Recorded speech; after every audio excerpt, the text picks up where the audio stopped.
Hi everybody, Evan here with Rev'D Performance in Calgary, Alberta. Some of you may know, some of you may not. I am the tuner, wiring guy, and engine builder here at Rev'D Performance.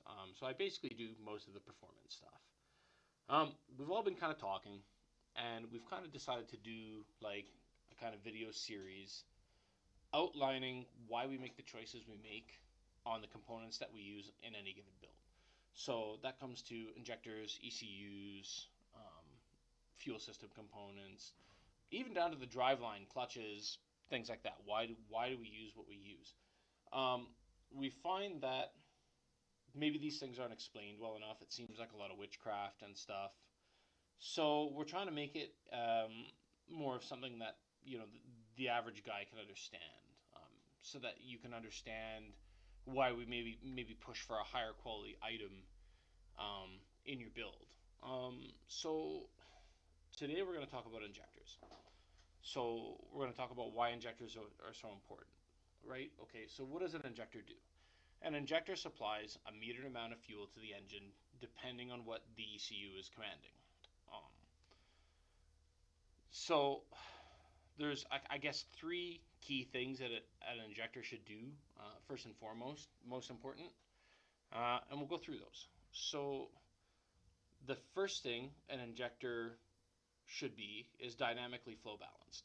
So what that means is that they will flow sets of injectors at 1 millisecond, 2 millisecond, 5 millisecond, 7 millisecond, varying pulse widths, and they will balance the injectors with other injectors until they get within a 2% or less flow of each other typically.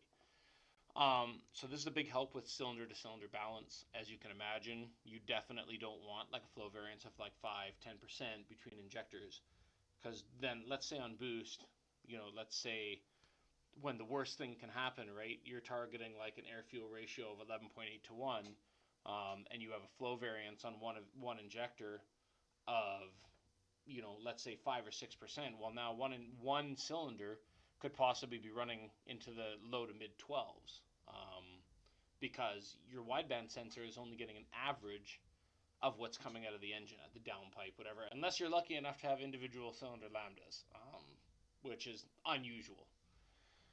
So that I guess would be the most important thing, is that they're dynamically matched throughout the flow range to each other. So the second most important thing is the dead times being correctly modeled. Why is the dead time so important?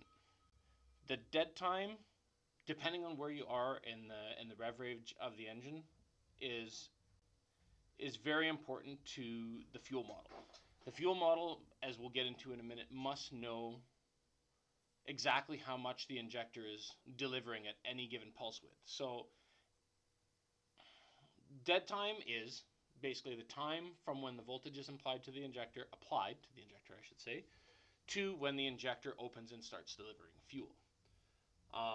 This becomes more important at low pulse widths like idle and cruise, because the dead time is a much larger part of the total pulse width than at, say, a high RPM where you're a much higher pulse width. Therefore, the dead time being unchanging is a much lower part of the equation.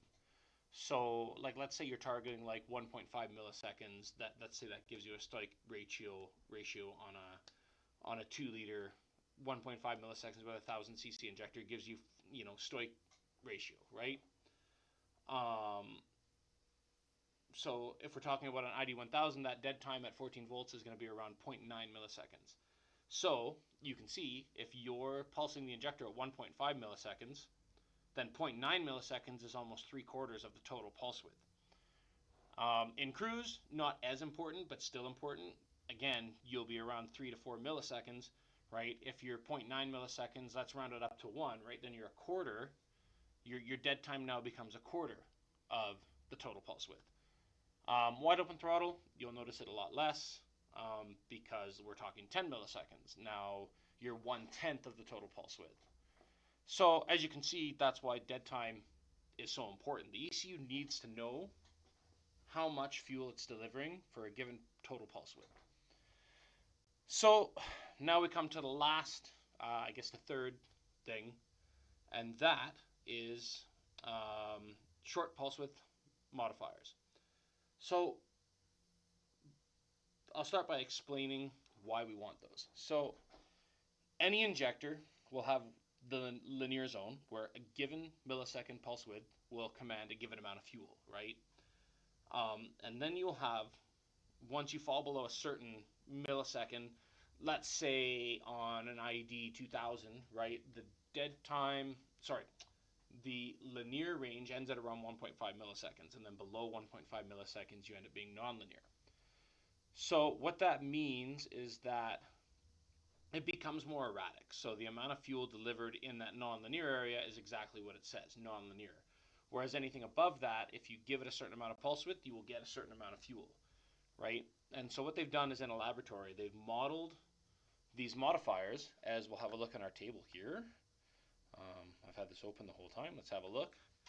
So they will model these modifiers to add or subtract fuel in very small granularities, like we're talking 0.003, 0.007 milliseconds, and we're talking like a quarter of a millisecond. You know what I mean? It's very small granularities. So, let's say we're idling between these two, right? Well, then you'll be subtracting between 0.019 and 0.014 of injector pulse width, right?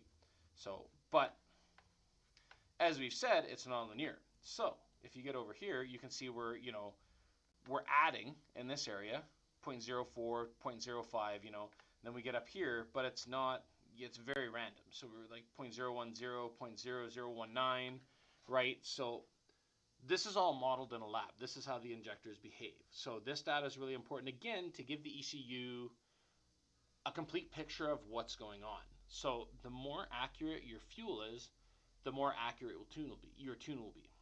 Now we're going to get into why is that. So it used to be back in the day, most ECUs that we were tuning were done in a way that they were just millisecond pulse width. So like your Power FCs, your older links that only ran in traditional, even the older Haltex before they introduced a modeled fuel system, operated in millisecond pulse width. So what this means is that you have your map as an axis, and you have your RPM as an axis. So of course this is using the speed density system. If you're running like, let's say, a MAF, well, then your fueling is going to be based on background calculations on the amount of air coming through the motor, which is basically modeled through the MAF. Or basically the mass airflow sensor gives the ECU an airflow based on a given voltage rating, right? So it's just, there's two ways to do it. So most stuff is using what we call a speed density system. So that means that it's calculating the air mass based on pressure, temperature, and a few other variables, right? So when you were tuning those, what you were tuning is the fuel delivery to the engine at any given time. But then, like, let's say you change injectors, well, now you're retuning the whole thing again because they're all going to behave differently, and because we're telling the engine how much fuel, right? So the market has now, for quite a few years now, but it's emerging more so, is that they've gone to a modeled fuel delivery system, meaning that we are telling the ECU the size of the engine, we're telling it the fuel pressure, we're giving it very accurate flow data, to basically give it a full picture of how much fuel at any given time it will be supplying. So that's the way the industry's gone. And this is why it has become increasingly more important to have a high quality injector with all of the data that we've discussed. So another reason that it is so important is because when we're tuning, so when it comes down to the job of the tuner, we are entering this data into the ECU, right? So I will just switch screens here real quick. I'm a little slow at this. All right. So here's one that I did on Nevo. This is in Max ECU, and this actually is what the data is for. So a little side note, it is important to have the data from your injector manufacturer for your specific ECU. Now, a lot of that can be scaled, it can be changed, the data can be changed, but it is still important, and the reason being is that every injector driver, the electronic component in the ECU that operates the injector, they change. from one given manufacturer to the next, they're not necessarily driving the injector 100% in the same way. And two is formatting. It really helps to have it formatted. So, like as an example, they had it already formatted this way, and this is the default format for this ECU. So that allowed me to basically cut and copy from that straight into here. And so you can see we have our primary fuel pressure versus flow. So this will actually, change based on pressure. And why this is important is on this particular engine, we are using fuel pressure sensor tracking. So that means that it can actually account for the increase in fuel pressure as we go into boost, and can actually change the modeling to suit that, right? So it's basically just accounting for the pressure across the injector pintle. I won't get into too much details there, but so this is definitely great to have. It knows exactly what the fuel pressure is at any given time. So it makes it really, really consistent. It gives it just another facet for it to model from. So then we get down here to dead times. So it used to be that you would just have one row of dead times. A lot of ECUs just used to have one row of dead times, so you would basically have 8, 10, 12, 13, 14, 16 volts, whatever, right? At 300 kPa, which is 42 pounds. That's our typical fuel pressure. Okay, this is a 3D table. So now, because we have, again, fuel pressure tracking, we can now model even the dead time curve based on not only voltage, but on fuel pressure. So it just adds another dimension to the tuning, right? And then we jump down here and we can see our pulse width adders. So again, this is plug and play data that I've posted, right from what we were looking at. So you can see, in the very low pulse widths, let's say, 1 millisecond and below, you can see what we're doing, right? We're adding fairly consistently, but again, it's kind of all over the place. And then, from 1 to 1.5 milliseconds, you can see a lot of difference here. We're moving a lot of decimal places here.